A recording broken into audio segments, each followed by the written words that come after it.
My name is Sophia, and I'm what most people would call lucky. I live in a big house with more rooms than I can count, and I've never had to worry about money. But let me tell you, all this luxury doesn't make me happy.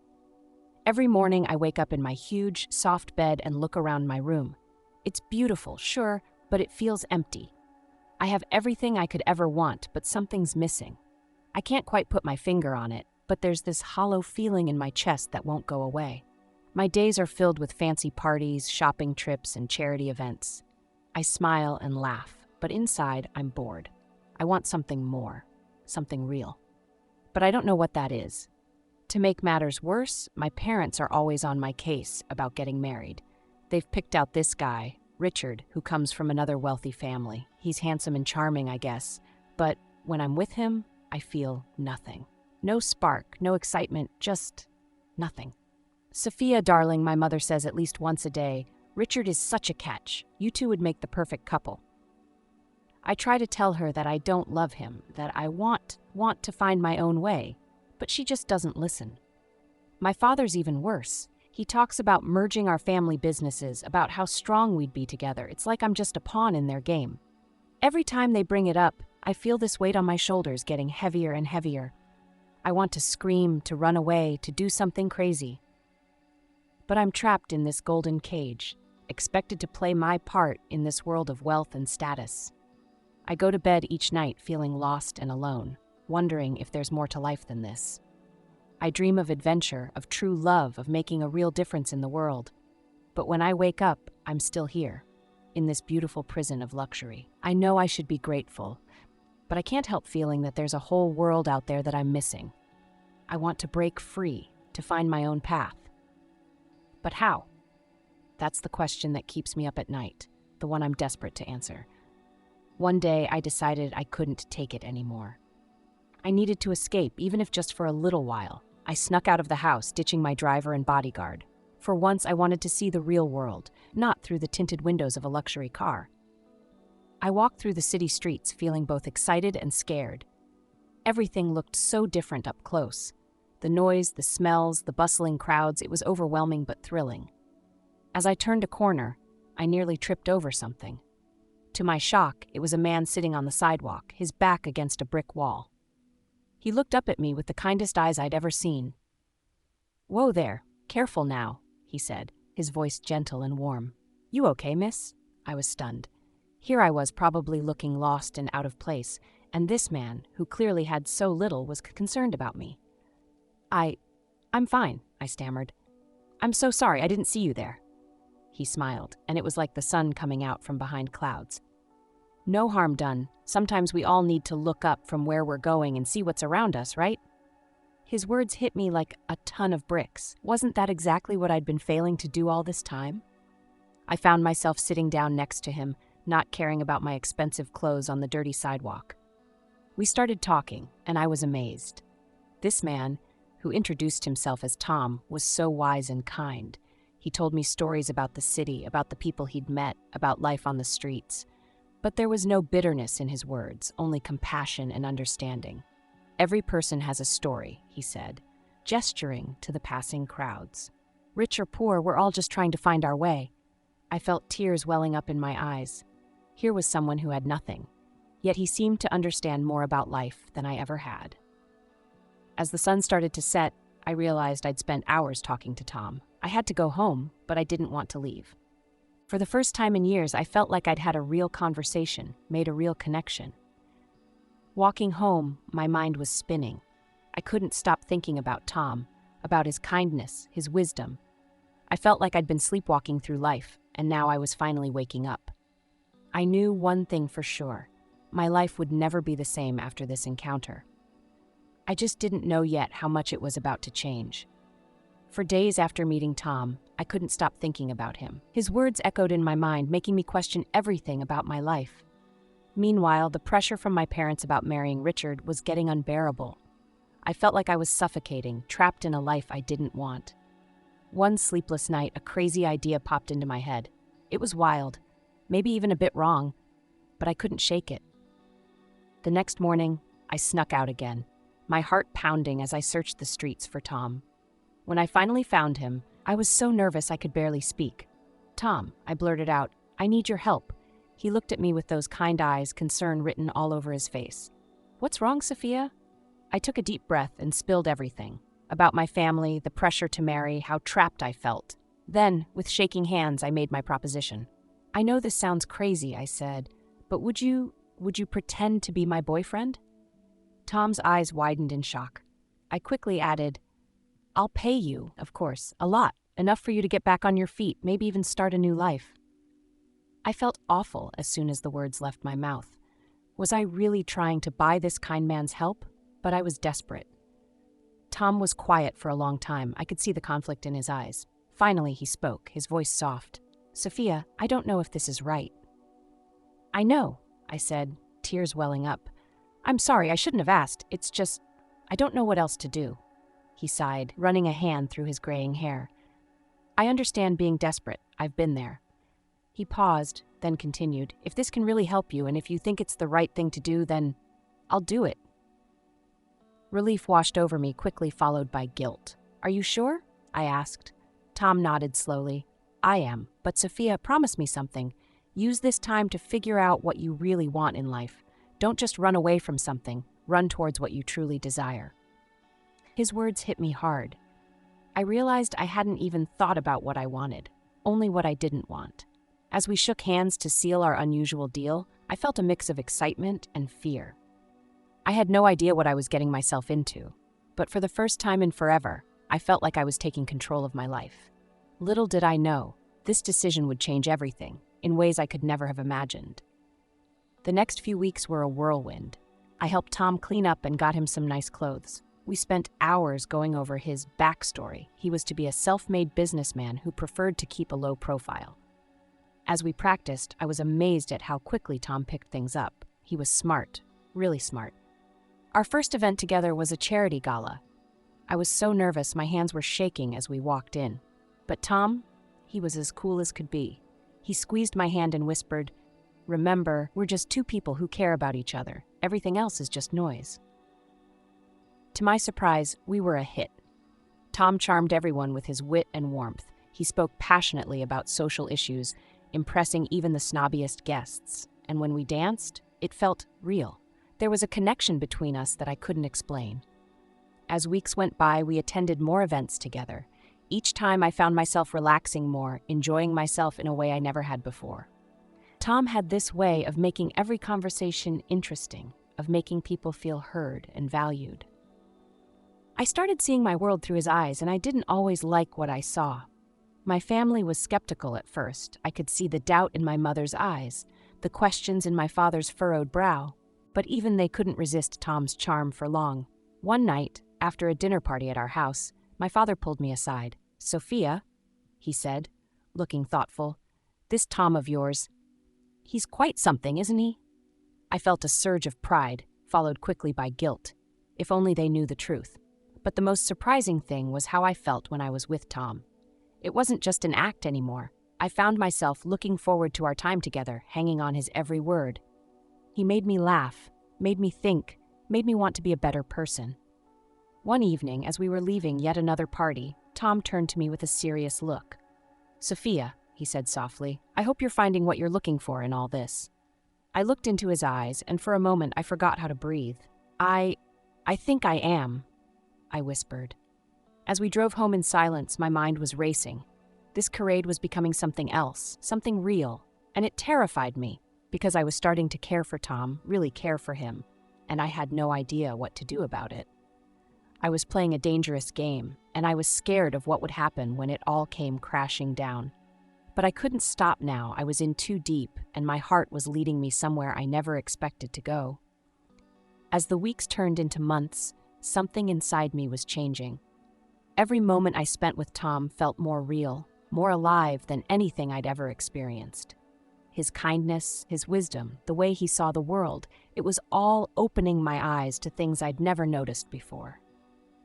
One day we were walking in the park, pretending to be on a date.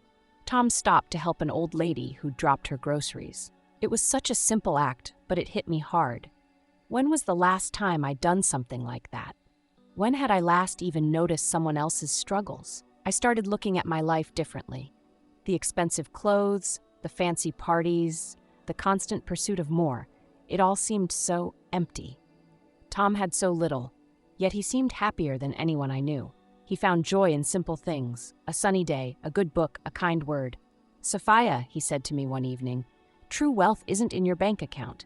It's in the lives you touch, the love you share." His words stuck with me, making me question everything I'd been taught to value. But as I was falling deeper into this new world, trouble was brewing. Richard, my wealthy suitor, was getting suspicious. I could see it in his eyes at parties, the way he watched Tom and me together. One night, at a gala, Richard cornered me. "There's something off about your Tom," he hissed, "and I'm going to find out what it is."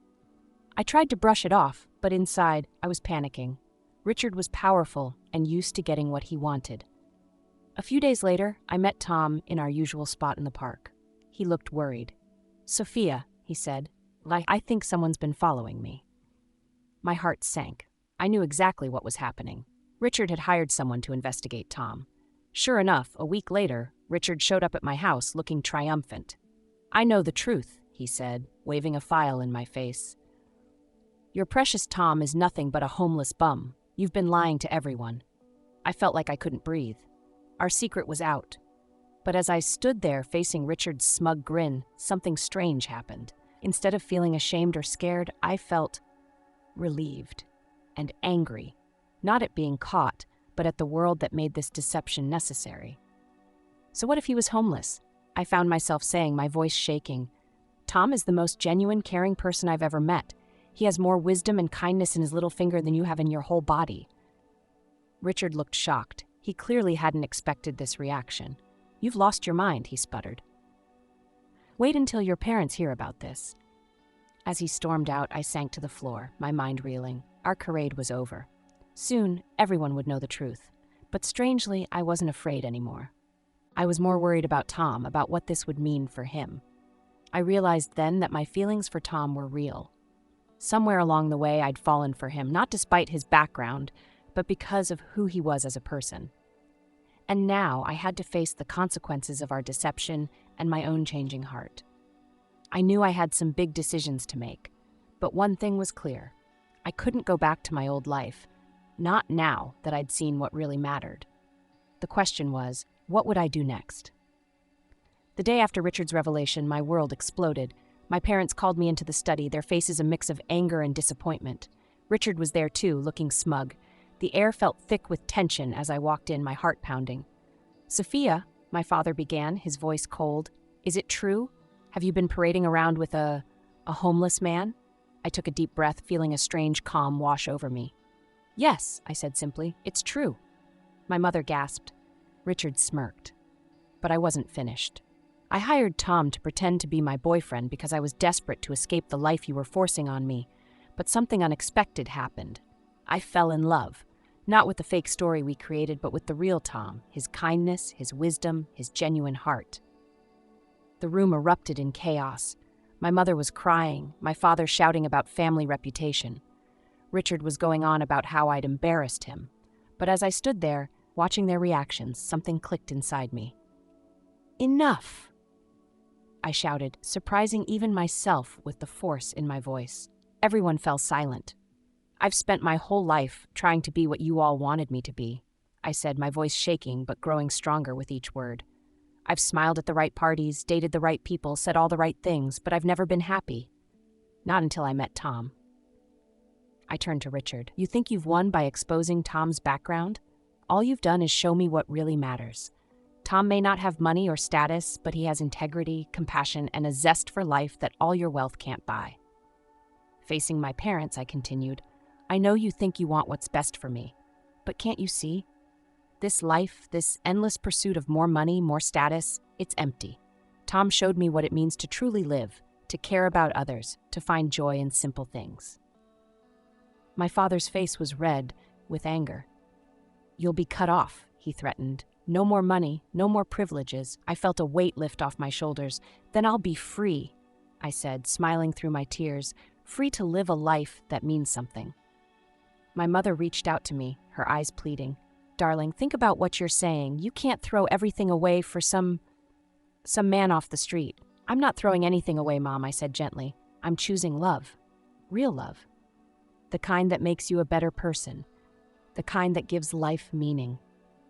I looked at each of them. My shocked parents, the fuming Richard. I'm sorry if I've hurt you. That was never my intention. But I can't live a lie anymore. I choose Tom. I choose love. I choose a life of purpose over a life of privilege. With that, I turned and walked out of the room, out of the house, out of my old life. My hands were shaking and tears were streaming down my face. But I felt lighter than I had in years. I didn't know what the future held, but I knew one thing. I was finally being true to myself. As I walked down the street, heading towards the park where Tom and I always met, I felt like I could breathe freely for the first time. I was terrified, yes, but also exhilarated.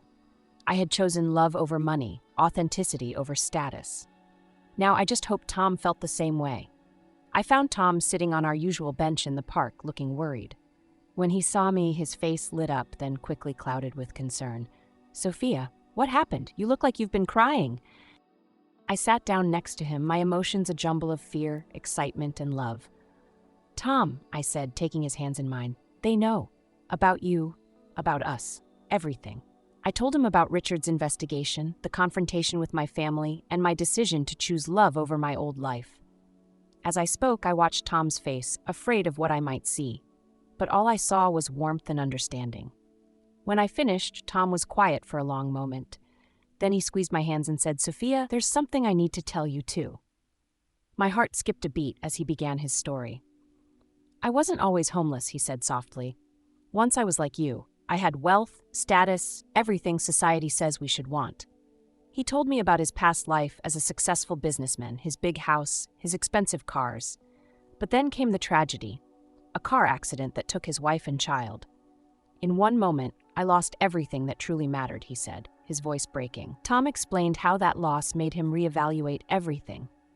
I realized all the money in the world couldn't bring back what I'd lost. So I walked away from it all. I chose to live simply, to help others, to find meaning in genuine connections rather than material possessions. I listened, stunned. This explained so much about Tom, his wisdom, his perspective on life. When you asked me to pretend to be your boyfriend, he continued, I agreed because I saw in you the same emptiness I once felt. I hoped I could help you see what really matters in life. Tears were streaming down my face now. Oh, Tom, I whispered. You did so much more than that. You taught me how to truly live, how to love. Just then, my phone buzzed. It was a message from my father. If you don't come home right now and end this nonsense, you're no longer part of this family. I showed the message to Tom, my hands shaking.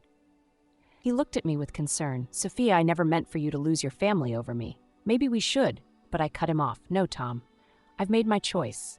I choose you. I choose us. I choose this new life I'm discovering. I typed a reply to my father. I'm sorry you feel that way. I love you, but I won't give up my chance at true happiness. This is who I am now. As I hit send, I felt a mix of terror and exhilaration. I looked at Tom, saw the love and worry in his eyes, and suddenly everything felt right. I don't know what's going to happen next, I said, but I know I want to face it with you. You've shown me what really matters in life, and I don't want to lose that. I don't want to lose you. Tom pulled me close, and in that moment, I knew that whatever challenges lay ahead, we'd face them together. My old life of wealth and privilege was behind me, but ahead was something far more valuable, a life filled with love, purpose, and genuine happiness. Just as Tom and I were trying to figure out our next steps, my phone rang. It was my grandmother, asking me to come see her immediately. I was hesitant, but Grandma had always been different from the rest of the family. More understanding, more real.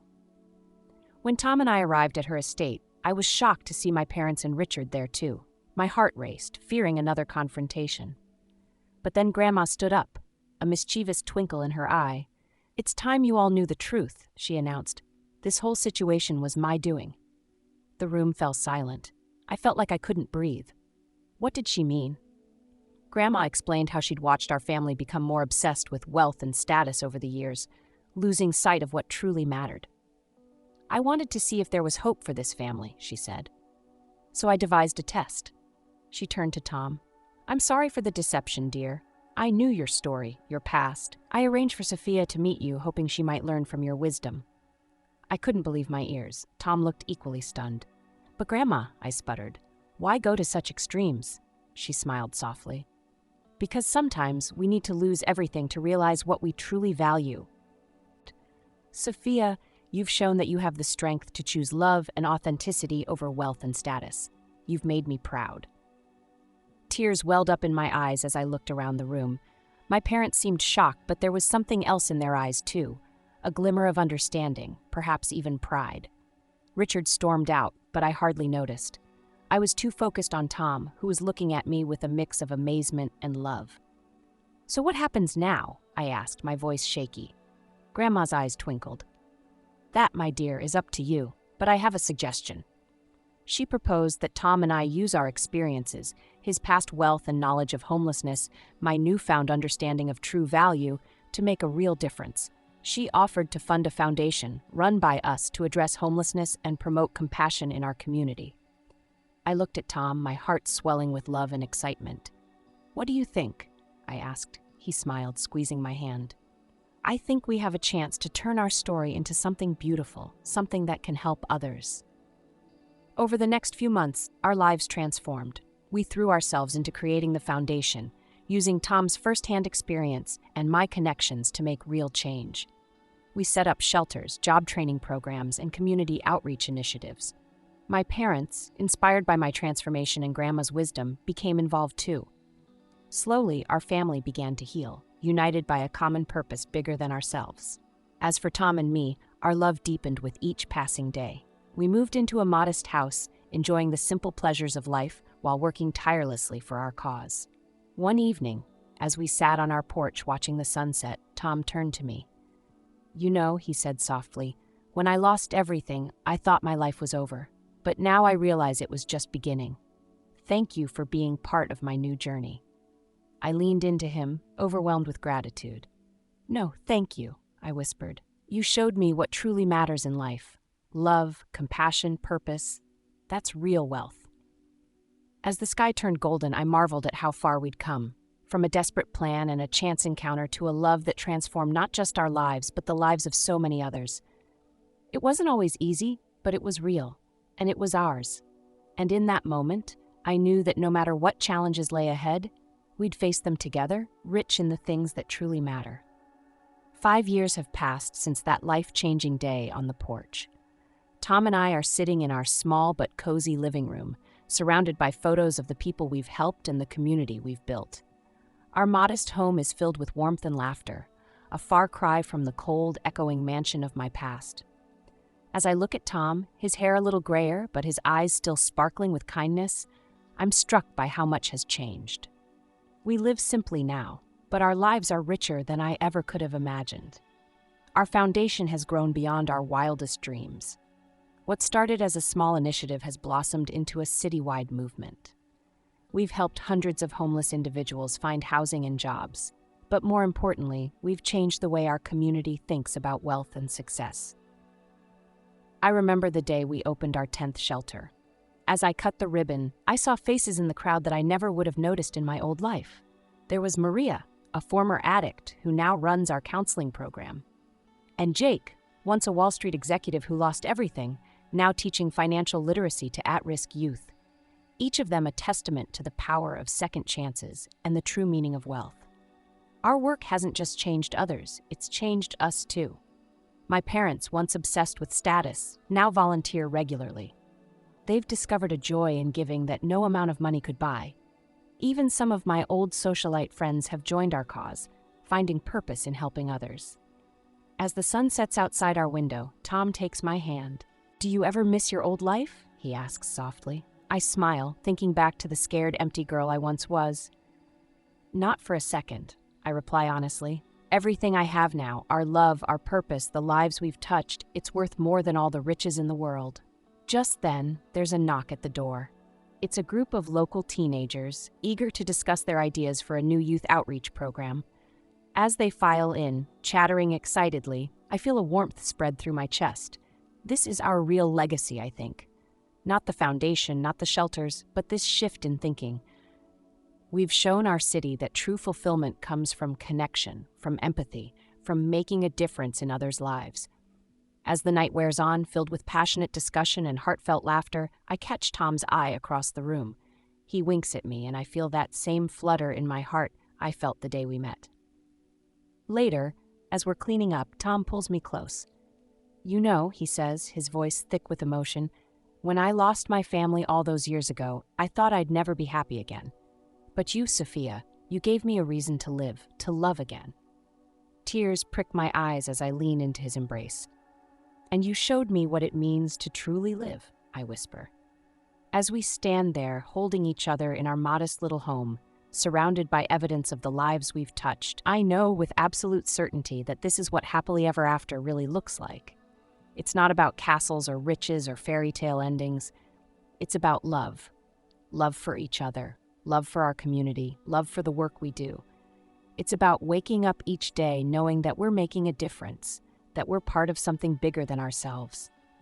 And as I drift off to sleep that night, I send a silent thank you to the universe for that fateful day when a lost, wealthy girl met a wise, homeless man. Because that day didn't just change our lives. It started a movement, a ripple effect of love and compassion that continues to spread, touching lives in ways we never could have imagined. This, I think, as I close my eyes, is what it means to be truly, deeply, abundantly rich.